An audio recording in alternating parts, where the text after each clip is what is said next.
Oh. Cool. So, yes, we had a little glitch there on the technical stuff, and I've moved to another room. Yes, so we were just talking about the pineal gland, and you carry on, Cheryl.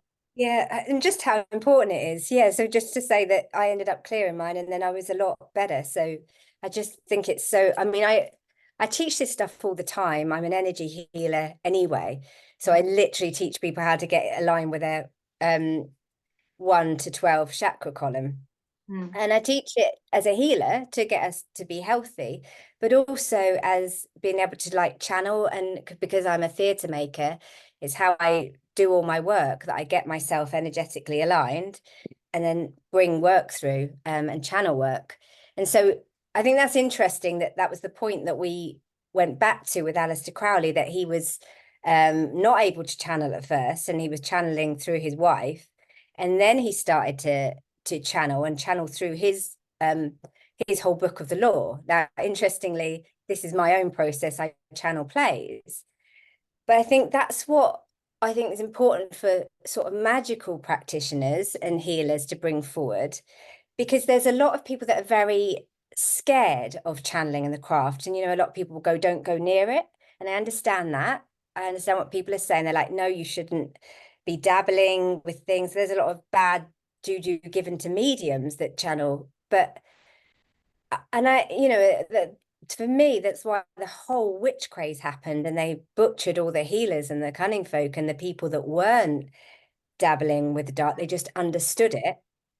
And then the people that were dabbling in the dark sort of went underground and, you know, didn't get any comeuppance. And I think that's really, really dangerous because, you know, you've got to remember that some people are choosing to channel the dark completely.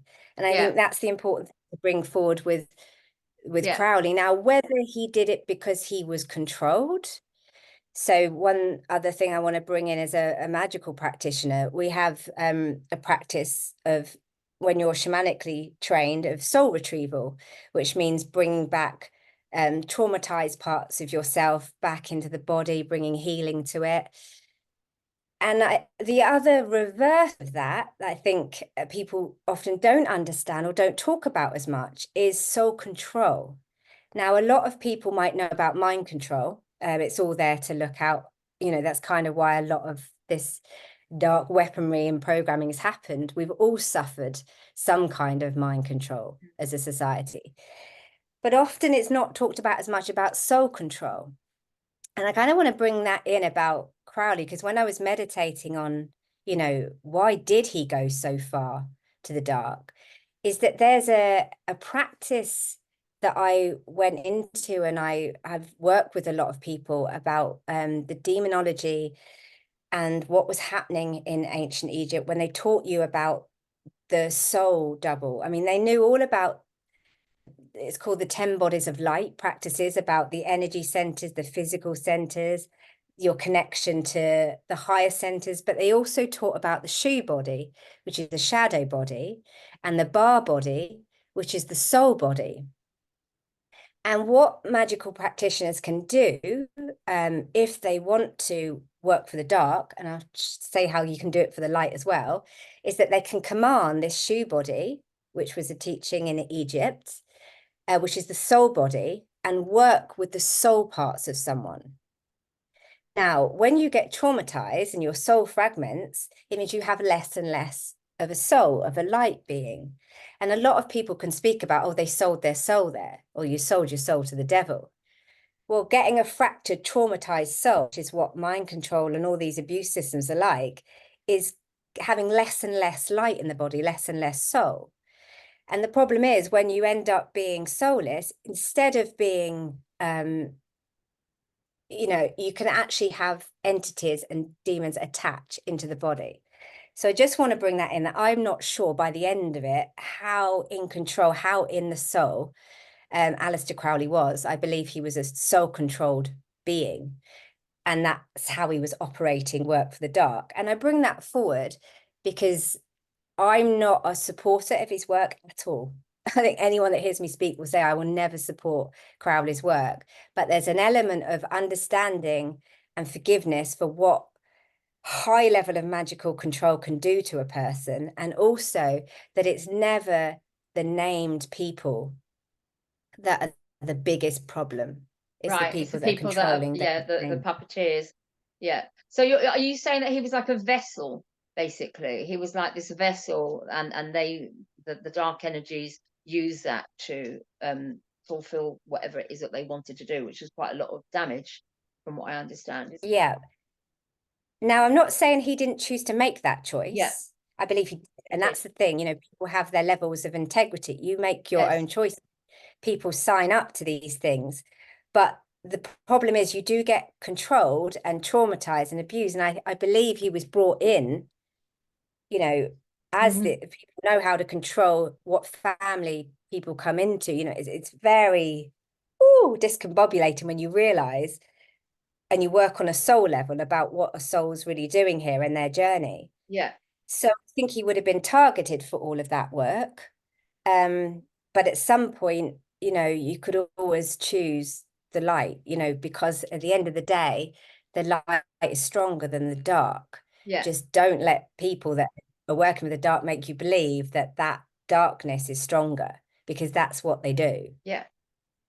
Now it's interesting. Can we talk a bit about the tarot as well? Because somewhere, I mean, I'm surrounded by boxes at the moment, so I'm in the process of moving house. But I know in my all my I love books and things. I do collect Yeah, things, and somewhere amongst this, well, in fact, it wasn't mine. It was my now ex-husband's collection of tarot cards by Aleister Crowley, and I didn't actually want them in the room.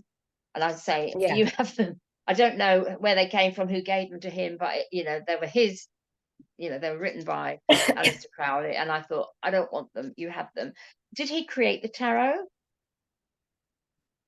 Yes. Oh, Yeah. he did. So Okay. he did bring that. Oh, hang on. Oh, we get so much Oh, to do sorry. around Yeah, this. He you did, protect yourself, obviously, if we go down oh no, I did these so dark much protection before these that. dark rabbit holes. And can you explain what the tarot is a little bit, if you wouldn't mind, for those that aren't too familiar? Yeah, so I don't work that often with tarot cards myself. I Hmm. work with oracle cards. Yeah. So what's the But difference? so the tarot cards, I believe, I mean, is he bid to trace back because the Rider Waite deck was the Yes. earliest Rider Waite. form, and That's I right. Yes. yeah. Yes. So He how he was linked to that. So I don't know if that's yeah the people behind him that he might have just sat there and said, these are the cards I want to do. I presume actually the tarot is probably older than he, um yeah because anybody can create a tarot and draw some pictures, because they are based on a pack of cards, I think, are they not? They have representatives, so yeah different, like the pentacles, the cups, so we would have the spades, the clubs, the hearts. So I think it's a similar thing like that. And again, they're a guide, aren't they, the tarot, for the person that is reading the cards. They will use their intuition, which is pertinent to that person's life that you're reading the cards for. I just think because of the nature of the creature that we're talking about, it just gives me the shivers as, yeah. as And I well. wanted Don't want to to hang around say them. that magical properties all existed. So Yeah, the tarot is basically archetypal energies that are being yeah, brought in. That's how you're using them. You've got the um all these different. I mean, how many is there of it? Is it 12 or 24 different archetype types in a tarot? I'm not sure, yeah. to be I honest, can't but I can't remember either, to be honest. I haven't used them for such a long time, so I can't yeah. remember. But to Yeah, and say you. that there was tarot readers and practitioners around in the 17th century, so way before Aleister Crowley. So he can't really be um, Creator. given the No. of being the creator, although he did create his own deck. So I think that the important thing to know with the tarot and anything else, because I know a lot of people go, you shouldn't do card readers. Now I read cards on all of my creative projects to just get a little bit more Yeah. guidance, sort of a Yeah. higher guidance. So I'm an advocate of using cards, but I'm also an advocate of using them with intuition rather than too much dogmatic teachings about what something is. Yeah. Because then I think you've got to be careful when you're putting something outside of yourself that you're not trusting your guidance on a message, because it could be so different from someone else's. So I think that what actually happened, or what I'm being told now with his tarot, was it was the way to invert things. So much like the pentagram has been completely inverted with magic. And Yeah. we've seen this very recently with the Eurovision Oh, stuff that I was missed going that. on. And I missed that. Oh, okay. Have we actually had the no, Eurovision for this year? I didn't even yeah, I notice missed it that. completely. But I Oh, was sent um,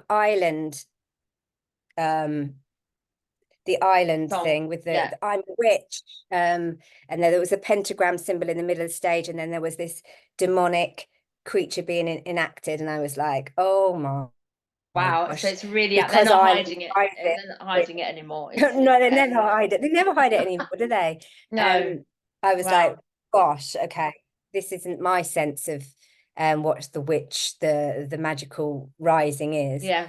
And so it brought me back to the pentagram, which is often used throughout the tarot, and how much it's used as to cast a dark circle to call up demons and everything in magic. But that actually, when you take that out of how it was stolen, is the divine principles of the earth, air, fire, water, and most importantly, the ether, and how we can get all of those aligned, because all of those relate to our chakra points in our body as well. All of that's so important. Let's go back to the water and how that's been taken, go back to the air. How has the air been polluted? Go back to the, fire and those things getting too hot and what can be manipulated. It's just huge. And I want to add in there, because it relates to witchcraft directly, that all of the witches were killed by one of those elements as well. So this is how much it's been reversed. You've Yeah. got strangulation, which is the air element, can't breathe. You've got burning the heretics and the witches, the fire element. You've got drowning of witches, the water element. You've got the earth element, and they were often killed on important ley lines. And then you've got the ether element of witches, which was they had familiar spirits, so they should die because they were communing with the devil, apparently, when they weren't. So this is how deep these reversal codes go. And actually, I don't believe the tarot or the pentagram or anything that you're shown there was originally for dark magicians at its core. Everything that was sacred was taken and then reversed and turned. And that's the problem, because it makes everyone go, oh, steer well clear of all that. Yeah. Or it has people dancing around with magic and only looking at the light side of it. Or it has people completely following the dark arts. And because people are trying to celebrate magic, we're meant to go, oh, do what you will, because it sounds free will to do whatever. But the problem is, when you come back to that do what thou will prophecy that Aleister Crowley re-brought forward, is that is satanic ritual abuse, right? Yeah. At its core, at its darkest element, it's do what you will. And I'm not standing by anything that says do what thou will to harm humanity. Absolutely not. Nothing under the light side of magic was ever about harming the human spirit or the population or children. So, you might, I think Crowley has a lot of soul redeeming to do and a lot of forgiveness. And, and fair enough, he probably wasn't at the highest level. But to bring that, do what thou will, that's a dangerous law, if you ask me. Yeah. Yeah. It's yeah, too much freedom, which isn't a good thing, because we do need laws, although we want freedom, and liberty, but we do need some construct so that we can behave. Otherwise, it would be a bit chaotic. It would be a bit of a Mad Max scenario, wouldn't it? So, Yeah. yeah, I Or think even there's do it's what's well, exactly, kindest. yeah, that's right. It's Ten Commandments, isn't it? Or your moral compass. Just do no harm to anybody else, and just be nice, kind, Yeah. considerate. We all know, but I mean, I say we all know. I was walking my dogs the other day, and there were these young kids, they're probably 11 years old, 12 years old, 13, just sitting there having fun, eating. And then they got up and they said, let's go to the skate park. And they left all their crap on this, Mm. just where they were sitting by the park bench, all their crap. And I said, oi, you're going to pick it up. And they looked at me and just walked off. I had to pick it Yeah. up. And I thought, there's no hope. I know that's only little, but it starts with the little things, doesn't it? And then you think, what's their upbringing like? And you start to judge, which isn't correct. Maybe they're just being rebellious, but we have to take care of ourselves and our planet, which means putting the litter in the bin. I've got a bit of thing about litter at the moment. Yeah, But it's symbolic. To me, it's symbolic. If you're just going to throw things on the floor, you've got no respect for yourself or for our planet, and we need to look yeah. after it. So, yeah, digress. Sorry. No, it's important. And yeah, and I will say I didn't used to have that respect when I was younger, and that's what can lead off stray. Like I feel the same. Like, why are you littering our planet? And then I think, Yeah, oh, what did I care about when I was a teenager? I was a bit of a rebel spirit. I probably didn't care about these things. Um, yeah, which is a shame. But what also came in was to remind that the Wiccan read, and I'm not myself, but the Wiccan read was brought in to say, "Do what thou wilt, and harm ye none," to counterbalance that, which I think is quite a beautiful yeah. saying to bring That's forward, lovely. because it's like that is a bit more completion, like do whatever you like, but don't go around harming people. Yeah. Oh, and that's giving me chills.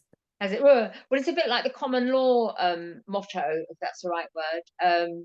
Yeah, do really just do no harm, and you Wow. get on with your lives. I think that's what we want to do. We just want to get on with our lives, not harm anybody, but just to be peaceful. And I think that could happen if we didn't have the interference from the powers that be, that divide and conquer. They create these divisions, don't they? Whether it's whether it's color, whether it's racist, whether it's ageism, whether it's sexism, all of these things. And if you're not born, you don't know that person's a different color or a different sex or a different religion. You just know it's another person, and you can play around in the garden and then grow up. Then it seems to be taught. It seems to be Mm. taught because somebody's different, and then they're bullied, and then wars are formed. And goodness me. So Yeah. let's go back. I like that, and harm ye none. I like that. So let's go back to Aleister Crowley and what he got up to, and how well, what else do you want to say about it? How have we gotten rid of him? Is the damage done? Have we got a long way to go? Yeah, so oh, so I will say the multi-dimensional level of my work with Crowley, or understanding Crowley, happened very much in so I do soul guided sessions, and a lot of quite a few people that are healers or work like me, he came into a lot of the work, and we could see through the timelines these soul guided sessions of ceremonies that he was part of. And I understood, and I could even see myself in different timelines that I was part of these ceremonies. And I was looking at it going, God, this is clearly harmful magic. And what I realized is that I've been weaving many lifetimes through these same beings to unlearn magic, to speak about it today, and to see that the harm that's done. And also, I've been understanding the level of control that's been put on bodies and beings, and to remote view these seances and these sessions where this dark magic took place. And I don't want to talk too much about it because it is quite horrific. Mm-hmm. And I do a lot of sort of workshops where we remote view these and we do some healing around it, because this stuff is quite triggering and it's quite Yeah, harmful. And I know a lot of people speaking out that's had magical abuse today. It's tough yeah, work what they've been through. I salute everyone that's had the courage to speak out about that and actually speak that into existence. And what I was seeing was that the level of soul abuse and soul loss of everyone in these ceremonies, conjuring out the level of demonic energy, because I can view demon energy very well. I've had it attack me before. A lot of healers have this. Some speak out about it and some choose not to, but I think it's important that we do, because demonic energy is very present in our world. It always has been.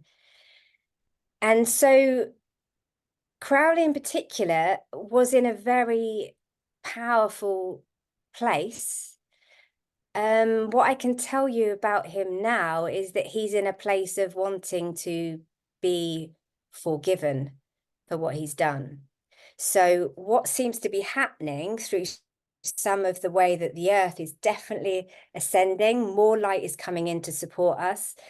I do think we're winning the spiritual war, which is great news. And a lot of dark practitioners need to come in, because you don't escape karma. I know that they've tried to the laws of free will by telling you things, but they're not telling you the full truth. And if you're mind controlled or soul controlled, then haven't you haven't had complete free will, so that you don't bypass the laws of karma. Crowley's carrying a lot of that. My sense is that, yeah, he's trying to reach through forgiveness. That's probably some of the work that I'll do to help heal that magical rift, and help soul parts be sent up to the light. I'm not saying that people should forgive him. I think people should be aware that he was a dark magician and he done a lot of harm, but that we need to come back into forgiveness and balance through being very aware of what's been done, especially if you're very spiritual and you're healing. Our lineages have been really butchered out and harmed, and people got suspicious of us rather than the harmers. But what I do believe needs to happen is it needs to be like, okay, here's what really happened throughout history. Here's what's really been done to humanity. And now we've got to come together to heal this stuff and figure it out, and not put power into anyone, because in some essences, a lot of people gave Crowley the presence of a false god. They did give worship. They still do. They're worshipping under a Luciferian cult is giving someone external worship. Yeah. And we can't have any false idols at all. No. That's the same for our celebrities and everything. We need to just stop all that and come back to our essence. Ourselves. Do you think, because you feel that Crowley is reaching out for forgiveness? I think that's what you said, yeah? That's what you're picking up. Yeah. Because he was such a powerful creature, entity, person, whatever he was, I guess he was a human being. Do you think if he's wanting forgiveness now, we could use his energy to turn things around, because we are reaching crisis points? So, if he was a baddie, could he now be a goodie, and we can use his energy to help us? Yeah, that's a great question. It's like Sorry. Not that I expect you to answer it.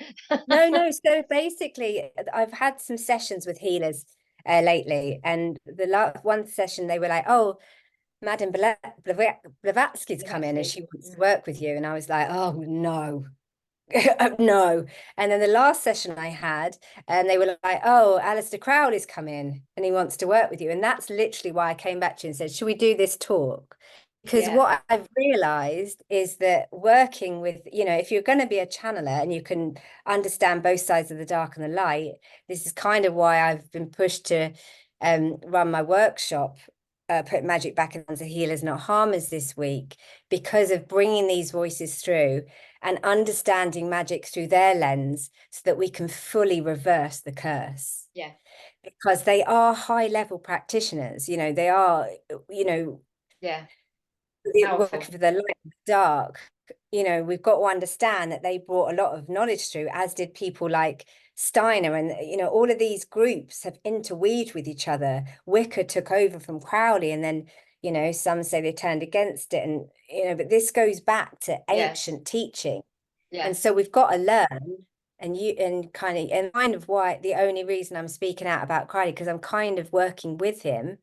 So okay, rather than push you away, because of course I'd rather work with all the light angelic nice beings and people. stay light. But we're not. But we've had our earth harmed, and I want to be about that change. So yes, I am kind of bringing forward stuff about those practitioners deliberately to kind of utilize it for the light, because we have energy. we have that power. And the programming knew that, because there was a program called MK Often. So a lot of people know about MK Ultra. Yeah, I don't know about this one. So MK often was where they got together a load of mediums and channelers and worked with their knowledge to infiltrate and bring the dark force. So they programmed all the minds.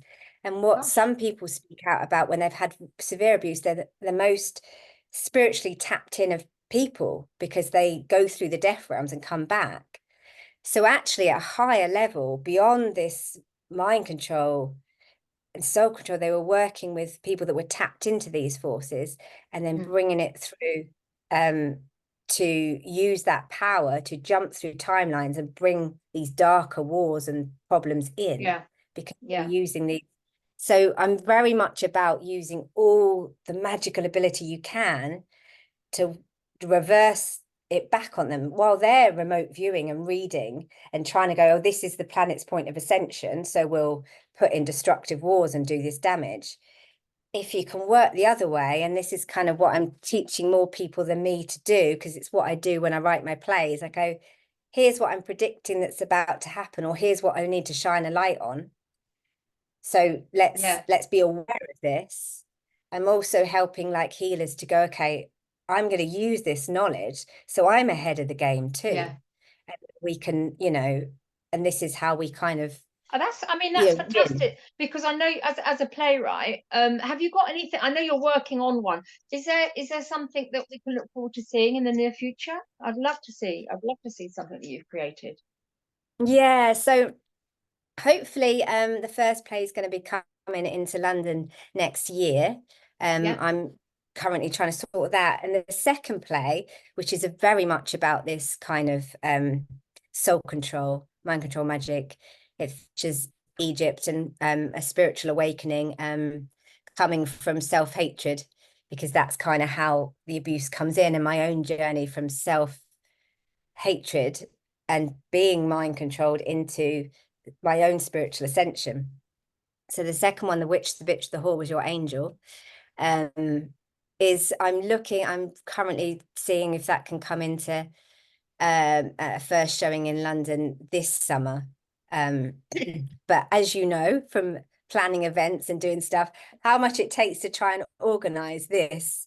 Yeah, I'm doing a lot of work to try and get the work out there and shown. And yeah, Yeah. I'm being spiritually guided that the whole trilogy needs to come out over the next year and be in development and start being shared with Yeah. audiences to Yeah. get To get that back message on out. and to get the That I message out. mean, yeah, that's fantastic, and it's a lovely way. It's a lovely way to do it because again, the powers that should not be, they give us messages in their media, don't they? Their music, their movies, Yeah, their films. They tell us stuff, and they put the fear of God in many of us. And we love drama. We love to be scared. We go on funny rides in the fairground to be scared. So that's part of the human condition. But to turn it round and use theatre in a positive way to get the message across is wonderful. We need it. We need you. Can I know we're coming up for an hour now, Cheryl? Can I just end on well, something which isn't great, but we've talked about MK often, but yeah, it's a deep subject, isn't it? And MK yeah, Ultra. So MK meaning mind control, spell MK mind control. And a lot of people that have been mind controlled, under that program mind control, MK Ultra, are children. They've been terrorized, and we have a big issue now with human trafficking and child trafficking and paedophilia. So yeah, there's also a bunch of people gathering to try and bring this to the light and try and get it sorted, because a lot of us know about it and we just oh, it's terrible, isn't it? And then we go and chop onions and make dinner.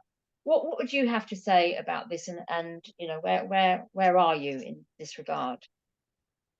yeah. Another brilliant thing. And Sorry, I think, no, brilliant, because I think needs to we come need to out. talk about this. And I brought this up I was in China, so I was like, oh God, when you see all this, I would say I've been wrestling with this myself about know your path, know your avenue. I think most of us go, I can't sleep well at night knowing this goes on. I think a lot of us feel like that and go, I don't know what to do. It's overwhelming. And then there's people doing different things. And I've been thinking about this myself. And I think that knowing your path, and I'd say this for everybody, is to go, let's not ignore it. We're all about the awakening, but also to know the path and the timing for you. So, for example, For me to produce, write, develop, perform, and put on events for 3 plays and 1 woman, and knowing that that's my path and that's my help with the awakening and spreading awareness and hopefully bringing people into those events, share more of the real part of that awareness about the plays, is a lot of work. And I'm like, I will do that. So that's what I can take on for now, and then use that platform to build it bigger and bigger and bigger, because I care about this just as much as everyone. You know, I really feel that we can't have a true ascended planet if we have that going on our planet. How can we? How can we be in love and light when there's sacrifice and child abuse? We can't. We know that. But know the time scale, because, you know, I've just been sick trying to take on too much. For other people, it might be like, okay, I'm groundwork, I'm doing this now. This is my focus. So I'm going to bring in, and there are some people doing amazing work, as we know, to systems. So I think what we've got to do, rather than suffer from overwhelm, is all do our part of can do. And I will say this as well, because I work as a healer, I've done quite a few sessions where we've gone into these underground realms, and we've brought some light in and helped the souls heal from that. When I felt helpless, I've been like, okay, what can I do? And I've joined with some sisters and some healers, and we've been doing some of this work to help bring the soul light in. And that I continue to do, because I'm like, when it gets called, it's like, do some of that work. And I call it my charity work, because I don't believe in charities anymore, because I've seen so many aren't used for the good. So my charity work is with the divine. Like, what do you need me to do in service? And so I guess that brings me back to really know your skill set, because, you know, you've done amazing things setting up these events when they've been up, rise and shine, when they've been really hard, and, you know, trying to sort that out. And we all know it's like to navigate different relationships and being led by different things and being like, oh my God, and doing what you can. But remember that we're meant to be coming together in community now. So it's right, make sure you do what you're meant to be doing, but then also remember, okay, what is the community doing, and how can we allocate us to our strongest strengths? Because my strongest strength on this dimension is a spiritual light worker and a healer and a storyteller. So I'm going to do it through all of those means. And then when I don't feel it's enough, I'll go, okay, and I'll come and talk here, and I'll talk here, and I'll activate some more people here, and I'll do some soul work here. Yeah. So I think it's about getting really clear about what you can do, because I say this, coming on this, being on the back of being sick and going, okay, I was trying to do a little bit too much. Yeah. And because we're all healers rather than harmers, we want to do so much. Yeah. So I just want to be honest about where I'm at, going, this is my search every day. Am I doing enough? Am I doing enough? Yeah. And then remind myself that keeping myself well is important. Otherwise, I'm Absolutely. falling into that sacrifice programming. Yeah. But then also knowing that, you know, that we all have our own mission. And so if you can get clear on your own in this world that we're in, to make sure that that's done as well, because that's as important. That's a really good point. You know, you've said that, because I'm not so much a workaholic, but I'm always on the go, and I do have a lot of energy. But even when I'm knackered, especially because I've been packing boxes, from living in a house for 22 years with 3 kids and emptying the loft and everything, it's been quite traumatic, quite emotional. But I'll keep going, and then I'll sit down and I'll just fall asleep. I'm exhausted, and I think I need to look after myself, as we do. You've got to put the thing on your mouth first in an aeroplane, haven't you? Planes going down. That's really, really, really important. But I think also recognizing that we are here. We've all got a contract. We've all decided to come here, especially in this amazing, this biblical time, to do something, to contribute. Hopefully, on the right side of history. And there are so many distractions. Whether it is earning money to put food on the table, to pay the bills, or to entertain the kids, or to go out and party or whatever. But I think, be mindful of those distractions. And the screen is an amazing distraction. I get distracted, if I'm tired, I'll go and put Netflix on, or just watch some YouTube stuff. Part of it is a way to just get rid of, empty the mind a little bit rather than meditate. But I'll meditate as well. But I think we have to be very aware of the distractions, so that we can find 5 minutes a day to do something, whatever that is, sending one email, talking to a friend, building a community, start growing your own food. There's so many things that we can do to, to bring community together. And that's what this is about. We need to create these parallel societies outside the system, and then the system will collapse. We won't need it. And, the Yeah. light will shine. Superb. Well, I'm sure we've done the hour now. Is there anything you want to say? You've been amazing as usual, and I could talk to you for hours. We'll do another one, another time. But is there anything you want to say to end? Yeah, I just want to say, because you've been trailblazing the Uprise and Shine, and I want to say that what I've always found from them, and I've only been, it's been new falling back into it, was that you get the essence of everyone doing their own thing to change the system. Mine's trying to change the theatre world and the industry and make it much more awake. And there was dentistry and people talking about laws and health and everything. And I think that that's a great reminder of what we said about, that it's like, the more we gather together and go, oh, okay, so you've got the information on this and you've got the knowledge on Yeah, that. And we don't spread ourselves too thinly, but we gather and realize that everyone's got their PowerPoint on the grid, the yeah, energy line of the earth. absolutely. And Their if we all speciality. align Yeah, with that, yeah, and then I think and if you don't, yeah. Sorry, after you. I was just going to say, if you don't know what that is, then meditation will help you with that. Yeah, yeah, Because yeah. I've literally been doing much more meditation lately, because we are easily distracted beings, but I've been like, I've always meditated a lot, more than the average person, but now I've been told to like crank it up, because you need to get much more aligned to get such a big mission in. I'm like, okay. Yeah, and no, I think that's it. And I think if you don't know your purpose, then do create a void so that purpose can come in. If you, I don't tend to meditate that much now, because I just know, my head is full. I've got to do this, that, and the other. There's not enough hours in the day. All these things that I know I can do, I'm capable of doing, and I can network with people. But then I can get the bossy saying, "Well, you should be doing this," and that's why I've got to be back off a little bit, because it's not nice to be bossy. And I'm not somebody's guru. They know, but I will encourage people to do what they can. Every little helps, as they say. And I think with these conferences, that's what to me is important. It's an eclectic bunch of people. You might be suited and booted, like I said, talking about wealth management, gold, crypto, banks, your dentistry, or then you might have the lovely Fanny playing the didgeridoo and doing gong baths, and the kids are running around, and it is just creating communities. Every aspect of community, I try and bring a little bit, of essence. And these are the people that I know that are doing stuff. So there's millions of people out there that I don't know that are all also doing stuff behind the scenes, that they haven't come out yet, but they'll be there. It's just we still got some work to do to clear out the shadow, the darkness. Yeah, the guy in the trunk, as I call it. What do you call it? The gunk in the trunk. The gunk in the trunk. I like that. Maybe we'll call that the name of the video, Yeah. the gunk in the trunk. So Cheryl, thank you again so much for being on Wise Women Weekdays. And if you have watched this and you like it, please do say like it.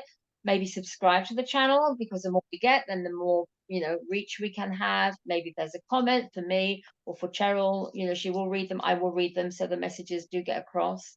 And if you want to contact Cheryl, then you just put a comment and she'll get back to you, or contact me. And we're going to see Cheryl again in September. She's coming back to East Sussex, and also in London in December. So that will be great. And yeah, maybe she'll come on the Wise Women again another time. So thank you so much. And My yeah, pleasure. all right. I'll turn the video off here, and then we'll just say we'll have a little